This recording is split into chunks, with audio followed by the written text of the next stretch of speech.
అన్నీ తమయంత తాము లింగములుగా మారినవి. ఇక జ్యోతిర్లింగములు ఉన్నాయి.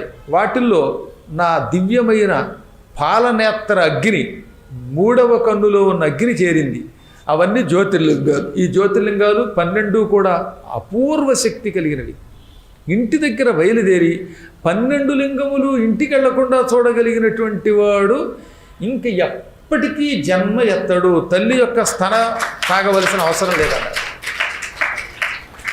అంటే ఇంట్లో బయలుదేరి ముందుగా శ్రీశైలంలో జ్యోతిర్లింగాన్ని దర్శనం చేసుకుని, ఆ తర్వాత రామేశ్వరలింగాన్ని దర్శనం చేసుకుని, తక్కిన జ్యోతిర్లింగాలన్నీ దర్శనం చేసుకునేదాకా ఇంటికి వెళ్ళకూడదట. ఇంటి దగ్గర బయలుదేరినోడు అలా తిరిగి వచ్చేయాలి.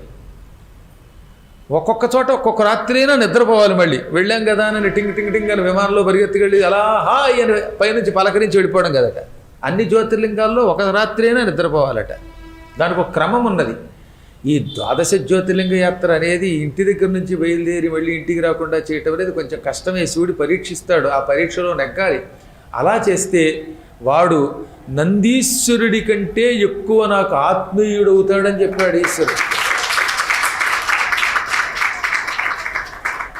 ఏదో పూర్వజన్మలో పుణ్యం చేస్తే తప్ప ఎవడు చేస్తాడండి? ఒకసారి ఇంట్లో టాటా చెప్పేయండి, బిర్లా చెప్పండి, టాటాయో బిర్లాయో ఏదో చెప్పేసేయండి. మేము జ్యోతిర్లింగాలు చూస్తే గారు రామని ఇంట్లోంచి బయలుదేరండి, కావాల్సిన డబ్బులు తీసుకుని బయలుదేరండి. మళ్ళీ బయలుదేరేటప్పుడు ఇంట్లో మొగుడు పిల్లలు తగాదా పడకుండా బయలుదేరండి. విఘ్నేశ్వరుడికి నమస్కారం చేసుకోండి, సాక్షి గణపతికి ముందుగా బయలుదేరండి. కారో ఇంకో బేరో బయలుదేరి శ్రీశైలం వెళ్ళండి. అక్కడి నుంచి మళ్ళీ వెనక్కి రాకుండా డైరెక్ట్గా రామేశ్వరం వెళ్ళిపోండి. రామేశ్వరం దగ్గర నుంచి బయలుదేరిన తర్వాత ఇక వరుసగా అన్ని లింగాలు చూడండి. ఆఖరణ కేదారేశ్వర లింగం చూసి ఇంటికి బయలుదేరి వెళ్ళిపోండి.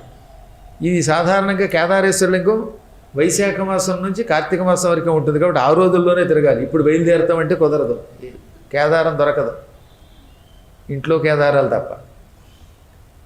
ఈ యాత్ర చేసిన వాళ్ళు ఈ కాలంలో కూడా ఉన్నారు. నేను ఎరిగి ఒక ఆయన ఉండేవాడు మా చిన్నప్పుడు. ఆయనకి రామరాజు గారని పేరు, క్షత్రియోత్తముడు ఆయన.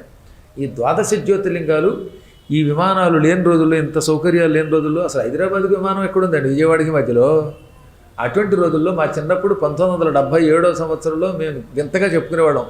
అప్పుడు మాకు ఇంత తెలిసేది కాదు, ఏదో బుల్లి పిల్లలు మేము కూడాను. రామరాజు గారట ఇంటి నుంచి బయలుదేరి మళ్ళీ అన్ని జ్యోతిర్లింగాలు చూసుకుని ఇంటికి వచ్చారటని చెబుతూ ఉంటే ముచ్చట పడిపోయేవారంతా. ఆయన ముఖం కూడా అలా విరిగిపోయేదండి కాంతితోటి. జ్యోతిర్లింగ దర్శనం చేస్తే అలాగే ఉంటుంది శరీరం. ఆ రోజుల్లో ఎన్ని అంబాసిడర్, డొక్క అంబాసిడర్లో తిరిగట్ట ఆయన. కొన్ని చోట్ల బస్సులట, కొన్ని చోట్ల ఏమి యాత్రపడ్డారో తెలియదు. అటువంటి రోజుల్లో 12 జ్యోతిర్లింగాలు తిరిగి వచ్చాడు ఆయన.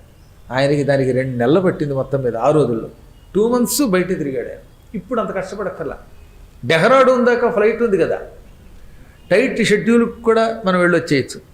అక్కడికి వెళ్ళిన తర్వాత కారు పట్టుకుని వెళ్ళాలి. కాబట్టి సౌకర్యాలు పరమాత్మ ఇచ్చాడు. సౌకర్యములున్నంత మాత్రము చేత పరమేశ్వర దర్శనం కాదు. మీకు భక్తి లేకపోతే అణువున పరీక్షించి ఇంటికి గెంటేస్తాడు ఆయన. చాలామంది కేదారం వెళ్ళడానికి వెళ్ళి వెనక్కి వచ్చేసారు. కొందరు కేదారానికి వెళ్ళి అలాగే ఆ కేదారానికి వెళ్ళిపోయారు. కాబట్టి డబ్బున్నా సౌకర్యములున్నా ఈశ్వర కటాక్షము లేనిదే మన ఎముకలు కూడా క్షేత్రానికి వెళ్ళమని ఎన్నోసార్లు చెప్పాను మీకు. కాశీ ఎంతమంది ప్రయత్నించి వెనక్కి వచ్చేసారు. కొంతమంది చచ్చిపోతే వాడు ఎముకలు కలపలేకపోయాం లేదా? మొన్న రైల్లో ఎముకలు ఎత్తుకుపోయారట. పోనీ పాతకాలంలో నేను కాశీఖండంలో చెప్పిన ధనంజయుడి కథ పక్కనట్టండి. గంగా కావేరి ఎక్స్ప్రెస్లో ఎముకలు పట్టుకుని తండ్రి గారి ఎముకలు కలుపుదామని ఒక ఆయన బయలుదేరట. అదొన్న పెట్టి ఎత్తుకుపోయాట. రైల్లో ఆ పెట్టి ఎత్తుకుపోయారు. అంటే ఆ ఎముకల గాడికి కర్మయోగం వల్ల కాశీ వెళ్ళే యోగం లేకపోయింది. ఈశ్వరుడు చాలా పరీక్షిస్తాడు కాబట్టి దృష్టిలో పెట్టుకోండి. నైమిషారణ్యంలో యాత్ర అని వచ్చింది ఒక ఆవిడ. నేపాల్కి నైమిషారణ్యానికి డబ్బులు కట్టిందిట. వచ్చి రావడంతో చిచ్చి ఇక్కడ ఉండలేకపోతాను, ఈ రూములు వాలేవని మర్నాడే వెళ్ళిపోయింది అరక్కి. ఎంత పాపమో చూడండి. ఆవిడ సొమ్ములు ఏదో పాపిష్టి సొమ్ము ఉంది, కర్మ.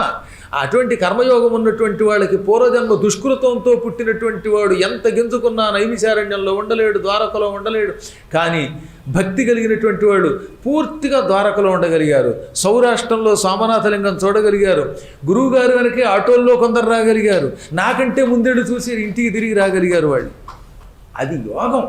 కాబట్టి మనం జ్యోతిర్లింగాలు చూడగలం డబ్బు ఉంది అనుకుంటే కాదు. నిజంగా మీకు ఆ యోగం ఉండాలనుకుంటే ఒకసారి చెప్పండి, మనస్ఫూర్తిగా మీ పేరు మీదుగా ఆశీర్వచన చేసి పంపిస్తాను, మీరు వెళ్ళి రాగలుగుతారు.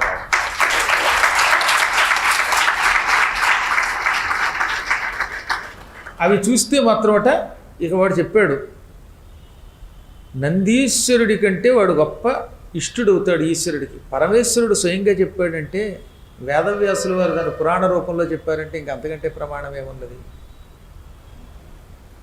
తదనంతరం